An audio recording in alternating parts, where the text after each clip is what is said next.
in the home. So for me, church was a place of safety, a place to get away from home. We moved to England when I was 7, and I started to get bullied quite badly at school.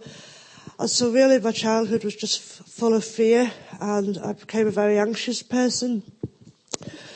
When I was 15, my mum eventually decided to leave my dad, and she really wasn't coping very well, and I ended up in a children's home. I got involved with the wrong crowd, and I started smoking and drinking and sniffing cans of gas.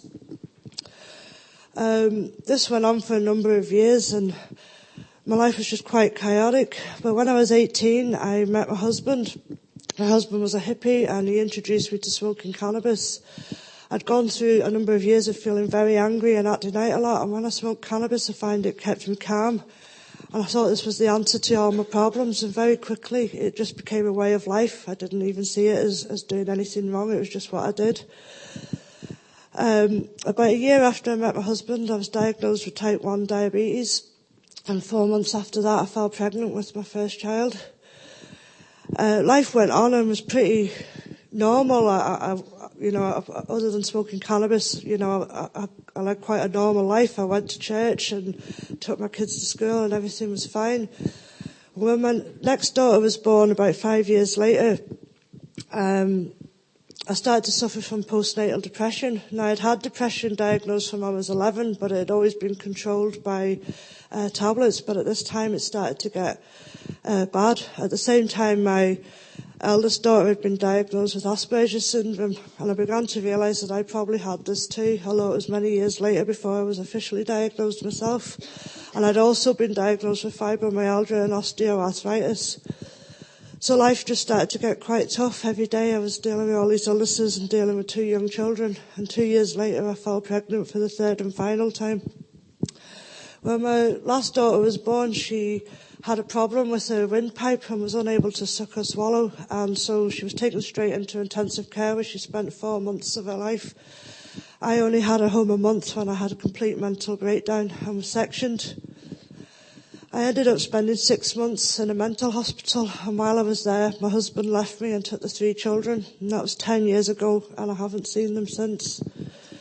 After this time, I ended up in a hostel because my husband had given up our home when he left, and I very quickly started smoking cannabis again, but I got introduced to other drugs, and by this point in my life, I really just didn't care about anything anymore. I was just looking for a way to forget everything and to escape, and so I quickly slid down this slope of just madness, complete madness. I went from smoking cannabis to taking ecstasy to taking cocaine. And I couldn't control it anymore. It was controlling me. It was controlling my whole life. I was losing my friends. I was losing my family. I remember one day my dad's girlfriend came in and told me about Teen Challenge, which is a Christian rehabilitation program.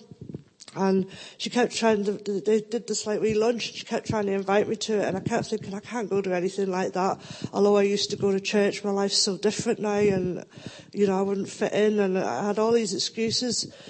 But, I went that first time, and I'd never felt so welcomed. I was quite smelly, and, I didn't dress very well, and they just didn't care. They just welcomed me right in, and they were all hugging me, and they were all interested in me and who I was. And so I started to go back week after week, and I saw something in them that I didn't have and that I wanted. I'd been suicidal, I'd been in and out of hospital. In fact, it was one of the reasons I even agreed to go to this meeting. Was because my dad's girlfriend was the only person who came to visit me when I was in hospital, and I felt obligated.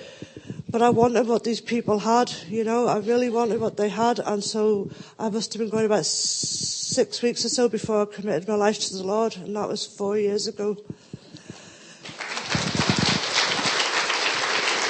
Thank you. Life wasn't easy straight after that. Although I'd made the decision, my life was still chaotic. And it took 2 years before I made a decision to go into Hope House, which is Teen Challenge's female rehabilitation centre down in Wales. And I went on a 12-month discipleship course there. Really, they help you get off drugs, but they help you change your life. They help you change the way you think, and they help you go on forward. And I spent a year there, and I spent the last year at the Bible school then down in Nottingham. And, you know, I've learned so much. At the start of that time, there's no way I'd have been able to stand up here and talk. You know, knowing Jesus has given me confidence, and he's given me assurance that he's with me no matter what I do or where I go. I've come to the end of my time there now, and I'm in a period of waiting where I'm not sure what's next. I have got engaged to be married and hope to be so later this year. But, you know, other than that, I'm just handing it all over into God's hands, and I give him all the glory. Thank you.